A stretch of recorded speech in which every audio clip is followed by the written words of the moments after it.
ফের বিস্ফোরক ভরতপুরের বিধায়ক হুমায়ুন কবির। দলের ব্লক সভাপতি ও পঞ্চায়েত প্রধানের বিরুদ্ধে ক্ষোভ উগরে দিলেন। সোমবার বিকেলে ভরতপুর ১ নম্বর ব্লকের ভরতপুর পঞ্চায়েতের সন্নিকটে দলীয় কার্যালয়ের উদ্বোধন করলেন ভরতপুরের বিধায়ক হুমায়ুন কবির। এদিনের এই সভা থেকে ভরতপুর ১ নম্বর ব্লকের তৃণমূল ব্লক সভাপতির বিরুদ্ধে একাধিক বিস্ফোরক মন্তব্য করার পাশাপাশি ভরতপুর পঞ্চায়েত প্রধানের বিরুদ্ধেও ক্ষোভ উগরে দেয় তৃণমূল বিধায়ক। বিধায়কের কথায় ভরতপুর পঞ্চায়েতে নাকি টাকা ছাড়া কোনো কাজ হচ্ছে না, সাধারণ মানুষকে টাকা দিতে হচ্ছে তবেই সবকিছু কাজ হচ্ছে। এছাড়াও দলের ব্লক সভাপতির নাকি দলের একাধিক ভাবমূর্তি নষ্ট করছে। এছাড়াও দলের একাংশের বিরুদ্ধে এদিন সভা থেকে মুখ খুলেছেন তৃণমূল বিধায়ক হুমায়ুন কবির। তার সঙ্গে এদিন উপস্থিত ছিলেন ভরতপুর 2 প্রাক্তন ব্লক তৃণমূল সভাপতি আজহারউদ্দিন সিজার ও সৈয়দ রফিকুল হাসান, রওশন শেখ বাবু ও তৃণমূল কংগ্রেসের আরো অনেকেই। এত স্পর্ধা কোথা থেকে হয়? টাকা ছাড়া তুমি কাজ করবে না। একটা মাস অপেক্ষা করুন, অক্টোবরটা যেতে দিন, নভেম্বরে যে দুইজনের কি অবস্থা হবে শুধু দেখে নেবেন, কি অবস্থা হবে দেখে নেবেন। আজকে লোক কেউ গড়িমসি করছে, কেউ পিছন দিকে তাকাচ্ছে, কেউ অন্য কেউ দেখে নেবে নাকি ভাবছে। একটা মাস পরে দেখবেন আর কাউকে কিছু দিকে তাকাতে হবে না। সবাই বলবে মমতা ব্যানার্জি জিন্দাবাদ, সবাই বলবে অভিষেক ব্যানার্জি জিন্দাবাদ, সবাই বলবে ভরতপুরে হুমায়ুন কবির জিন্দাবাদ।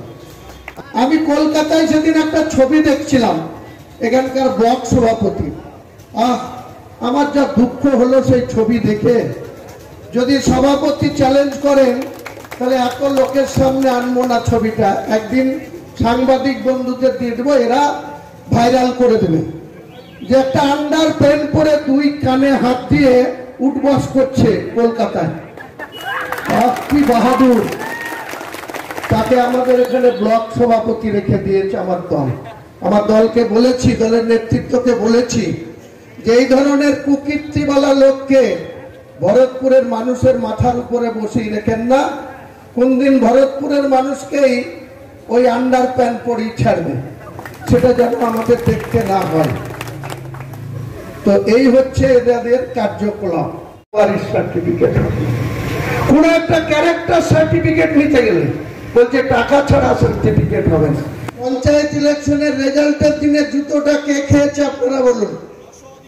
জুতো তো খেয়েছে ব্লক সভাপতি, এটাই হিসাব বলে। তার ভুল সিদ্ধান্তের জন্য গোটা ভরতপুরে যেখানে একটা অঞ্চলে 8,500 লিড, সেই অঞ্চল কি করে হারে? সেই অঞ্চল কেন কংগ্রেসের প্রতীকে যেতে? আবার তাদের সঙ্গে বকলমে প্রধানকে সেট করে কন্ট্রাক্টারি করে লুটপাট করে খাওয়ার জন্য তাদের সাথে কম্প্রোমাইজ করলো। বিধায়ক কার্যালয়ে এসে যে পরিষেবা ভরতপুর ব্লকে, সেই পরিষেবার সমস্ত কিছু প্রদান করা হবে এই বিধায়ক কার্যালয় থেকে।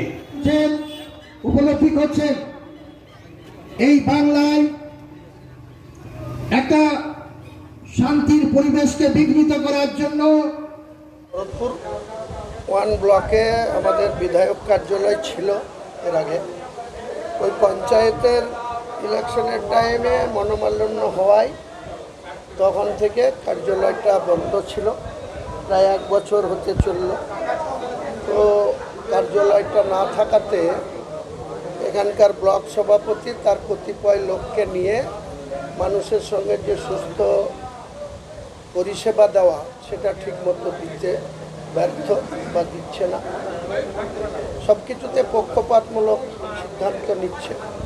তাই রফিক মাস্টারমশাই এবং সিজার ভাইকে বলে, আমাদের অনেক ছেলে আছে, মেহবুব ইমতাজ থেকে শুরু করে অনেকেই আছে, তাদেরকে সঙ্গে নিয়ে আমরা এখানে একটা কার্যালয়, যেখানে আমাদের সার্টিফিকেট থেকে শুরু করে লোকে যে স্কলারশিপে সই করতে অনেক কষ্ট হচ্ছে যেতে, ওখানে সময়েরও সংকট এবং যেতেও অনেক কষ্ট হয়। তাই যাদের যা দরকার সেটা এখানে সপ্তাহে 1 দিন আসবো আমি, রবিবারটা এখানে আসবো, শনিবারটা স্যালারি থাকবো। তো